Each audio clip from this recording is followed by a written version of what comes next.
Hello guys, कैसे हैं आप सब। मैं रोहित और आप लोगों के सामने फिर से एक यूट्यूब का एक वीडियो बनाने जा रहा हूँ। ये वीडियो स्पेशली है उद्यमी योजना का फॉर्म कैसे फिलअप करना है। ठीक है, मेनली बहुत कॉल्स आ रहे हैं आप लोगों का कि सर फॉर्म कैसे भरना है, मेरा फॉर्म गलत भर दिया है कंप्यूटर कैफ़े वाला, तो सर क्या उसको सुधार सकते हैं क्या।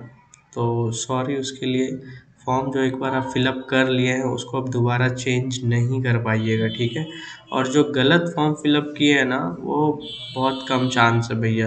ठीक है, तो और एक चीज़ और, ये जो डॉक्यूमेंट्स है ये सब पे आप लोग फोकस मत कीजिएगा क्योंकि ये प्रीवियस ईयर का है। 2021 में जो जो डॉक्यूमेंट्स का रिक्वायरमेंट था ना, ये सब देख रहे हैं, ये सब प्रीवियस ईयर का है। ये सब चेंज करना चाहिए था गवर्नमेंट को, लेकिन ये गवर्नमेंट डॉक्यूमेंटेशन को चेंज नहीं किया है। ठीक है, तो आप लोग को वो डॉक्यूमेंटेशन पे नहीं जाना है। इस बार का क्या कागज़ लग रहा है एक्चुअल में, मैं आपको ऑलरेडी वीडियो बना के बता चुका हूँ। ठीक है, और एक चीज़ और, ये उद्यमी योजना का जो है सिर्फ 1 महीने तक है फॉर्म फिलअप का डेट। ठीक है, 31 दिसंबर लास्ट डेट है, तो उससे पहले आप लोग फॉर्म फिलअप करवा लीजिए, ज़्यादा बेटर होगा। या खुद से अगर करने जा रहे हैं तो कीजिए आप लोग खुद से। ठीक है, वो ज़्यादा बेटर होगा आप लोगों के लिए। ठीक है, तो चलिए स्टेप बाय स्टेप हम लोग देखेंगे इसको कि फॉर्म कैसे फिलअप होगा इस बार उद्यमी योजना 2022 का। ठीक है, ये वीडियो बनाने का मेन मकसद यही है कि सब लोग अभी बेरोजगार हैं हम लोग। ठीक है, किसी के पास अभी फॉर्म फिलअप करवाने का पैसा भी नहीं है। ठीक है, 100-200 भी नहीं है। मैं यहाँ तक अभी कम से कम 10-15 लोगों का फ्री ऑफ कॉस्ट में फॉर्म फिलअप कर चुका हूँ।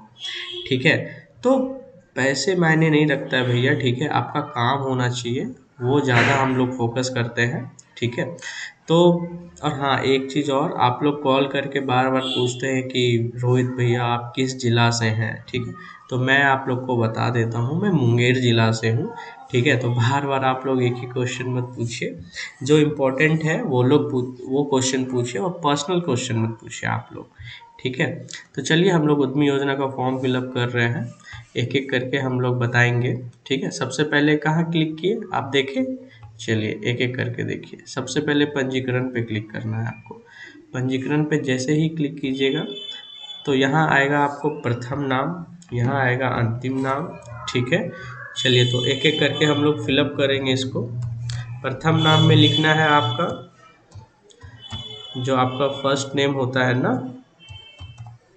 फर्स्ट नेम आपको लिखना है उसमें। ठीक है, ठीक है, और अंतिम नाम में लिखना है आपको जो लास्ट नेम है। अगर इनका नाम रहता है राम प्रवेश कुमार यादव तो राम प्रवेश हो जाता प्रथम नाम, कुमार हो जाता मध्य और अंतिम नाम हो जाता यादव, लेकिन इनका नाम है सिर्फ राम प्रवेश यादव।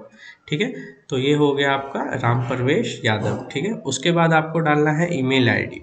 ठीक है, तो आपको यहाँ पे जो आपका वैलिड ईमेल आईडी है वो डाल देना है। ठीक है, उसके बाद आपको जेंडर सेलेक्ट कर लेना है ना, आप स्त्री हैं या पुरुष हैं या ट्रांसजेंडर से बिलोंग करते हैं। ठीक है, तो यहाँ इस केस में मेल है। ठीक है, तो ये हो जाएगा आपका। यहाँ पे मोबाइल नंबर आपको लिखना है। ठीक है, तो आपको यहाँ पे एक मोबाइल नंबर अपना लिख देना है। ठीक है, उसके बाद वाला जो कॉलम है आपको आधार नंबर इसमें लिखना है अपना। ठीक है, ठीक है, तो आप लोग आधार नंबर आप अपना यहाँ पे लिख दीजिएगा। और कल मेरे पास कॉल आया था एक, तो वो भैया बोल रहे थे क्या मेरा आधार सत्यापन नहीं हो रहा है। ठीक है, तो आधार सत्यापन अगर आप लोगों का नहीं हो रहा है, ठीक है, तो आप लोगों को क्या करना है कि आधार वैलिडेट करवा लेना है एक बार। ठीक है, आधार को वैलिडेट आप लोग करवा लीजिए, ज़्यादा बेटर होगा। ठीक है, आधार वैलिडेट आपका जो नियरेस्ट आधार एनरोलमेंट सेंटर होता है वहाँ से करवा लीजिए, 1-2 दिन लगेगा। वैलिडेट होके आप प्रॉपरली फॉर्म भरिए। ठीक है, कुछ भी गलत डिटेल नहीं भरना है आप लोगों को। ठीक है, एक एक चीज़ आपको सही से भरना है। ठीक है, आवेदन का प्रकार कर लेते हैं, है ना। अगर आप ST/SC से हैं, ठीक है, तो ये वाला सेलेक्ट कीजिए, अनुसूचित जाति अनुसूचित जनजाति। ठीक है, अगर आप अति पिछड़ा वर्ग से हैं, अगर आप EBC से बिलोंग करते हैं ना, जाति देख लीजिए आप लोग अपना, EBC से हैं तो ये कीजिए। अगर आप महिला उद्यमी हैं, कोई भी जाति की महिला हो, हर महिला ये वाला कॉलम सेलेक्ट करेंगे आप लोग। ठीक है, महिला वाला केस में ये चुनिए। अगर आप OBC से हैं या जनरल से हैं तो आपको युवा उद्यमी सेलेक्ट करना है। ठीक है, तो प्रॉपरली फिल हो गया एक एक चीज़, ठीक है। उसके बाद हम लोग को यहाँ पे करना है OTP प्राप्त करें पे क्लिक, ठीक है। तो जैसे ही क्लिक कीजिएगा आपको एक बार ओके कर देना है, ठीक है। थोड़ा सा पेज रिफ्रेश होगा, ओके, ठीक है। तो OTP जैसे ही आएगा आपके मोबाइल नंबर पे आपको सही सही जो OTP है वो डाल देना है, ठीक है। OTP जैसे ही, ठीक है, अगर आपका ऐसा बताता है, अगर जो OTP आया है तो अगर इसमें बता रहा है आपका कृपया OTP दर्ज करें, एक सेकेंड, 77534, ठीक है। अगर OTP ले लेगा तो बेटर है, देख लेते हैं, ठीक है। तो OTP जो है सफलतापूर्वक सत्यापन हो चुका है। जिसका नहीं हो रहा है वो लोग अब जाइए, आप लोग आधार को एक बार वैलिडेट करवा लीजिएगा, और जिसका मोबाइल नंबर ऐड नहीं है आधार कार्ड में वो करवा लीजिए, ठीक है। ये बहुत नेसेसरी है, ठीक है। तो वो हो गया। उसके बाद OTP जैसे ही दर्ज कीजिएगा फिर आपको ये एक नया पेज पे आएगा, ठीक है। लॉगिन करने को बोला जाएगा, आपको यहाँ पे अपना आधार नंबर डालना है सही सही, ठीक है। और पासवर्ड जो है आपके ईमेल आईडी पे गया होगा, है ना। बहुत केस में क्या होता है, जिसका ईमेल का सर्वर डाउन होता है ना, तो मोबाइल नंबर पे ही पासवर्ड भेज देते हैं वहाँ से, ठीक है। तो लेकिन प्रॉपर 90% केस में क्या है कि ईमेल आईडी पे ही आपका पासवर्ड आएगा, पूरा कैपिटल होता है, ठीक है। तो आपको सही सही फिलअप करना है। चलिए हम लोग फिल करके इसको देखते हैं, ठीक है। तो आपको आधार नंबर अपना सही सही दे देना है, ठीक है। और पासवर्ड आपको लिखना है। चलिए हम लोग पासवर्ड भी धीरे धीरे लिखते हैं,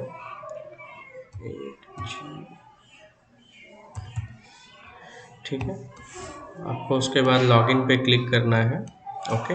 लॉगिन पे जैसे ही क्लिक कीजिएगा तो आपको एक फिर आपका फॉर्म फिलअप स्टार्ट हो जाएगा, ठीक है।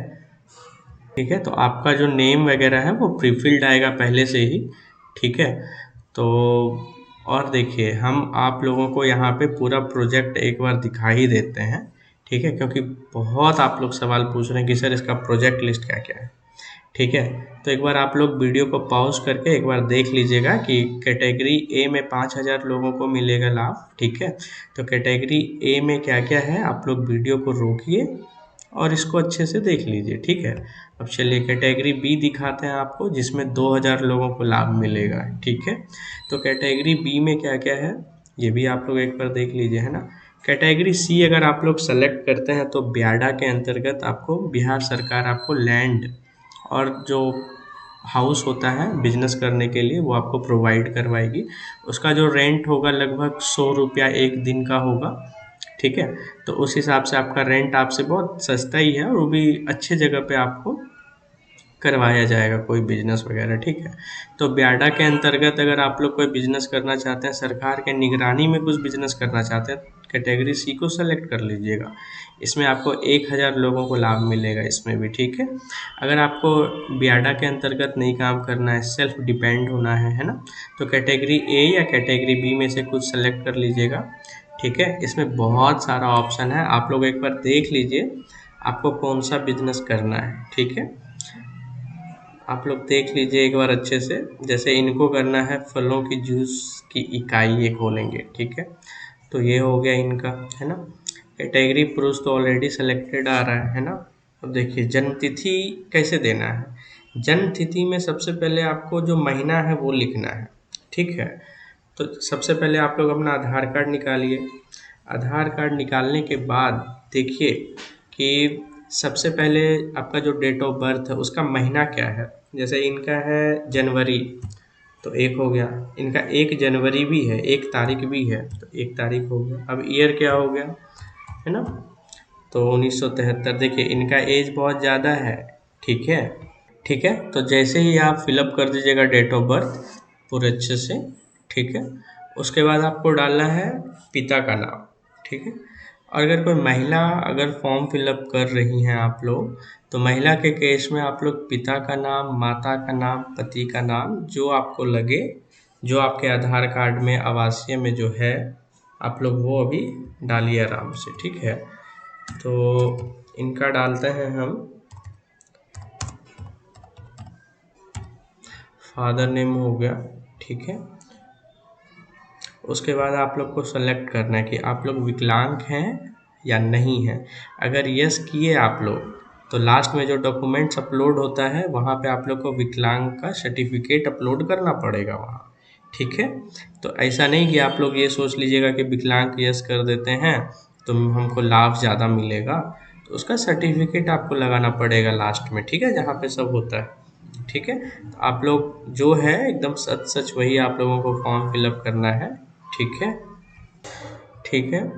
तो एड्रेस आप लोगों को लिख देना है, जो एड्रेस आपके आधार कार्ड में है, जो आपके आवासीय में है, ठीक है, आपको सेम टू सेम वही लिखना है। आप लोग जो जो आधार कार्ड में है उसको देख के सही सही सब कुछ लिखे इसमें, ठीक है। सारा डिटेल्स आप लोगों को लीगल तरीके से लिखना है, ठीक है। आपका थाना क्या पड़ता है, तो आप जो आवासीय बनाए हैं ना उसमें दिया होगा कि आपका जो थाना है वो क्या पड़ता है, ठीक है, ठीक है।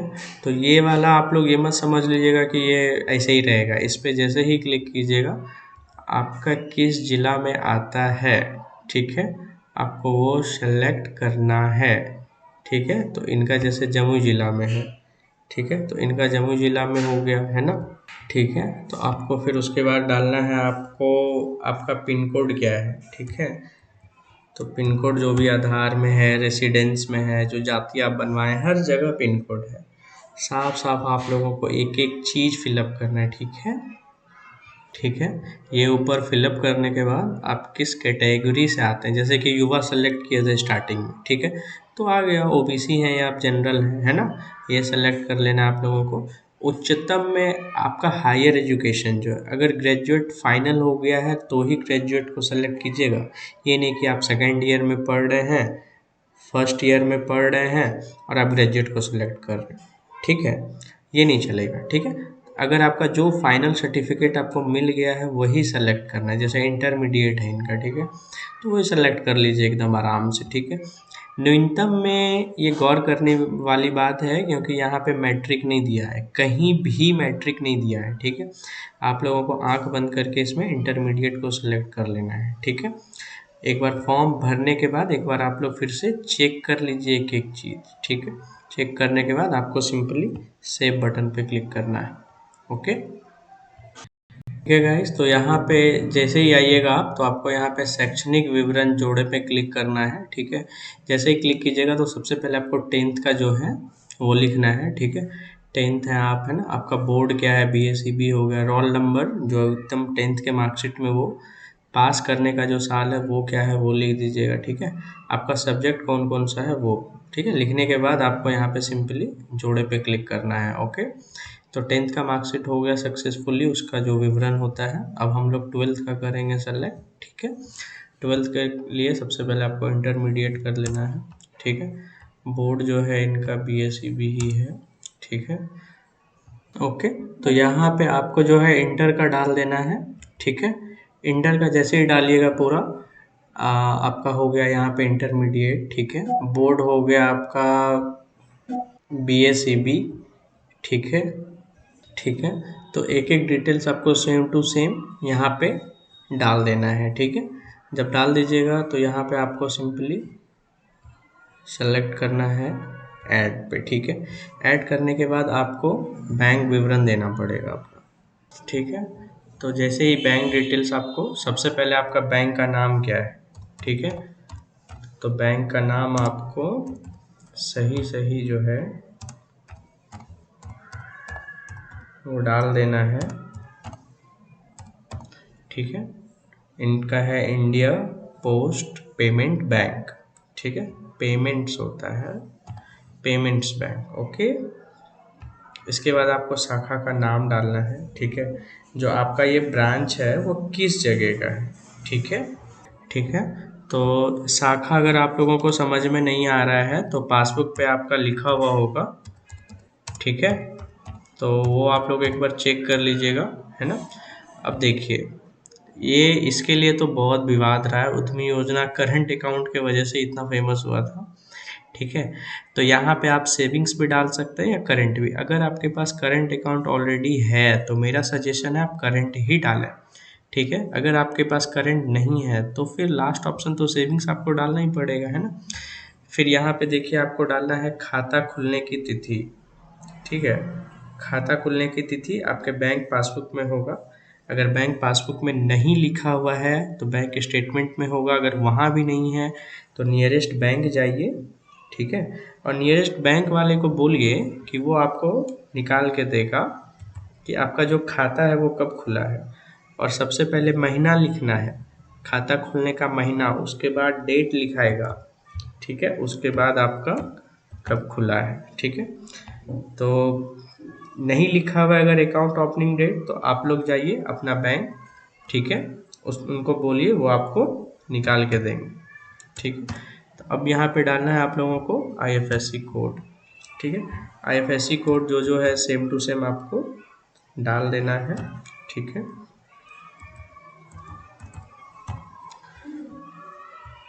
ठीक है, आईएफएससी कोड आप लोग जैसे ही डालिएगा उसके बाद आएगा अकाउंट नंबर। आपको अपना जो खाता नंबर है वो एकदम सही सही आपको देख के डाल देना है इसमें, ठीक है। देख लीजिएगा एक बार, आप लोग रीचेक कर लीजिएगा, कहीं कुछ गलत तो आप लोग जमा नहीं कर रहे, कहीं कुछ गलत इन्फॉर्मेशन नहीं होना चाहिए, ठीक है। गलत इन्फॉर्मेशन दीजिएगा तो आपका फॉर्म रिजेक्ट हो जाएगा, ठीक है। तो रिजेक्ट फॉर्म आपको नहीं करना है, ठीक है। अगर फॉर्म भरने आ रहा है तो भरिए, नहीं भरने आ रहा है तो मैं अपना नंबर दे दूँगा, ठीक है। आप लास्ट में नंबर दे दूँगा, आप आराम से उस पर कॉल कीजिए और अपना फॉर्म फिलअप करवा सकते हैं आप, ठीक है। तो चलिए अब आ जाता है डॉक्यूमेंट्स क्या क्या इसमें नीड होता है। सबसे पहले लगेगा जाति आपका, ठीक है। तो जाति लगेगा, सबसे पहले आपको जाति कर देना है, जैसे ही कीजिएगा उसके बाद आपको अपलोड कर देना है, ठीक है। यहाँ देखिए फाइल अपलोड हो गया है, ओके। उसके बाद आपको करना है मैट्रिक, ठीक है, और जिसमें जन्म तिथि होना चाहिए, ठीक है। तो सबसे पहले चूज़ फाइल पे क्लिक कीजिए, है ना। तो मैट्रिक वाला पहले का क्या था, 19 सेंचुरी 1990 का मान लीजिए, बहुत कोई पढ़े हुए मैट्रिक, तो उस समय ना आपके मार्कशीट में नहीं रहता है डेट ऑफ बर्थ, आपका जो सर्टिफिकेट आता है ना उसमें रहता है डेट ऑफ बर्थ, ठीक है। तो वो वाला आप लोग को डाल देना है, ठीक है, जिसमें डेट ऑफ बर्थ होगा वही डालिएगा आप लोग।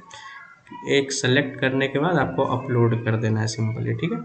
फिर आपको इंटर का डालना है ना। इंटर का जैसे ही आप लोग डालिएगा अपलोड यहाँ पे क्लिक कीजिएगा, ठीक है। अपलोड आप लोगों को करते जाना। अगर आप ग्रेजुएशन तक पढ़ाई किए हैं तो ग्रेजुएशन का भी डाल सकते हैं, ये हालांकि ये कंपलसरी नहीं है, क्योंकि ये देखिए इस सब में स्टार मार्क है ना, लेकिन इसमें स्टार मार्क नहीं है, मतलब ये मैंडेटरी नहीं है। अगर आप ग्रेजुएट हैं, इंटर से ऊपर की पढ़ाई किए हैं तो डालिए, नहीं तो उसको छोड़िए, ठीक है। आवासीय में आपको डालना है आपका रेसिडेंस जो है, ठीक है। डालने के बाद इसको अपलोड कर दीजिए। अपना जो आपका प्रोफाइल फ़ोटो है ना, वो डालिए, और जितना भी डॉक्यूमेंट्स है सबको आप लोग 120 KB के नीचे रखिए। अगर आप लोग को डॉक्यूमेंट छोटा करने नहीं आ रहा है तो कंप्रेस करके आप लोग छोटा कर सकते हैं। देखिए अगर छोटा करने नहीं आता आप लोगों को तो ये है एक वेबसाइट compressjpeg.com, ठीक है। इसको लिखिए मोबाइल में, यहाँ से सेलेक्ट कीजिए, JPG है, PNG है ना, या आपका PDF है ना, इसको कीजिए, यहाँ से अपलोड फाइल करके आप डॉक्यूमेंट को छोटा कर सकते हैं और उसका क्वालिटी भी ख़राब नहीं होगा, ठीक है। बहुत लोग क्या करते हैं कि पेंट से चले जाते हैं या एडोब फोटोशॉप से जाके छोटा कर देते हैं साइज, और क्वालिटी पूरा ख़राब हो जाता है। तो वो चीज़ मत कीजिएगा, डॉक्यूमेंट आपका प्रॉपरली दिखना चाहिए, ये नहीं कि छोटा करने के चक्कर में आपका क्वालिटी ही ख़राब हो जाए डॉक्यूमेंट्स का, ठीक है। अनिवार्य दस्तावेज है, यहाँ पे देख लीजिएगा फॉर्मेट जो है JPG में होना चाहिए या JPEG होना चाहिए, PNG होना चाहिए या PDF होना चाहिए, ठीक है। तो ये लोग आप लोग एक बार देख लीजिएगा इसको, ठीक है। दस्तावेज हम लोग का हो गया है पूरा, तो इसको हम लोग करते हैं आप सबमिट, ठीक है। सबमिट करने के बाद एक बार आप लोग इसको चेक कर लीजिए, ठीक है। चेक कर लीजिए पूरा डिटेल्स वगैरह, आप चाहे तो यहाँ से प्रिंट करके उसको सेव भी कर सकते हैं PDF में, ठीक है। अगर आप नहीं करना चाहते हैं उस चीज़ को तो डायरेक्टली आप फाइनल सबमिट पे क्लिक कीजिए, ठीक है। तो ये आपका हो गया रिसीविंग, ठीक है, ये हो गया फाइनल रिसीविंग, ठीक है। अब आपको सेव करना है मोबाइल में, तो प्रिंट पे क्लिक कीजिए, यहाँ पे प्रिंटर को सेलेक्ट नहीं, सेव एज PDF कर दीजिएगा, ठीक है। सेव पे क्लिक कीजिएगा, है ना, जिसका भी जैसे आप लोग कर रहे हैं आराम से इसको सेव कर लीजिए, ठीक है। तो ये हो गया आपका फॉर्म फिलअप सक्सेसफुली, ठीक है, उद्यमी योजना का। ठीक है, आगे अगर आप लोगों को भी और कोई जानकारी चाहिए, कहीं आप लोग अगर फॉर्म फिलअप में फंस रहे हैं, ठीक है, तो आप लोग आराम से, मैंने अपना नंबर यहाँ पे दे देता हूँ। तो गाइज ये था आपका, ओके। तो जैसे ही आपका हो जाएगा पूरा फॉर्म फिलअप, तो आपको एक ऐसा रिसीविंग मिल जाएगा, ठीक है। रिसीविंग मिलने के बाद जो है, इसको आप आराम से अपने पास में रख लीजिए। अगर फर्दर कोई भी क्वेरीज हो तो आप इस पे भी कॉल कर सकते हैं, ठीक है। तो ये है मेरा नंबर, ठीक है। अगर आपको फॉर्म फिलअप में कोई भी परेशानी आ रही है तो आप इस नंबर पे कॉल कर सकते हैं आराम से, ठीक है। मैं कोशिश करूँगा आपका हेल्प करने का। अगर फॉर्म भरने में भी आप लोगों को कोई परेशानी आ रही है तो आप लोग आराम से कॉल कीजिए, कोई प्रॉब्लम नहीं है, ठीक है। और डेट इसका तो 31 दिसंबर है लास्ट डेट, आप लोगों को पता ही होगा। उससे पहले पहले आप लोग फॉर्म फिलअप करवा लीजिए, ज़्यादा बेटर होगा, ठीक है। और भैया जो गलत फॉर्म आप लोग फिलअप किए हैं उसका कोई ऑप्शन नहीं है, ठीक है। अगर आप बोल रहे हैं कि फॉर्म में मेरा सुधार करना है तो वो नहीं हो पाएगा, ठीक है। जो गलत हो गया है फॉर्म फिलअप वो हो गया है, ज़्यादा उम्मीद है कि आपका रिजेक्ट ही हो जाएगा वो फॉर्म, ठीक है। तो जो नई फॉर्म फिलअप करवाए हैं आराम से इस नंबर पे कॉल कीजिए, डॉक्यूमेंट्स को इस व्हाट्सएप पे भेजिए, ठीक है। आपका फॉर्म फिलअप करके आपको रिसीविंग आपके व्हाट्सएप पे दे दिया जाएगा। तो ये था आज का वीडियो। अगर आप लोग चाहते हैं कि फर्दर भी कोई टॉपिक पे वीडियो बनाए तो आप कमेंट बॉक्स में कमेंट कर सकते हैं, ठीक है। और चलिए, थैंक यू।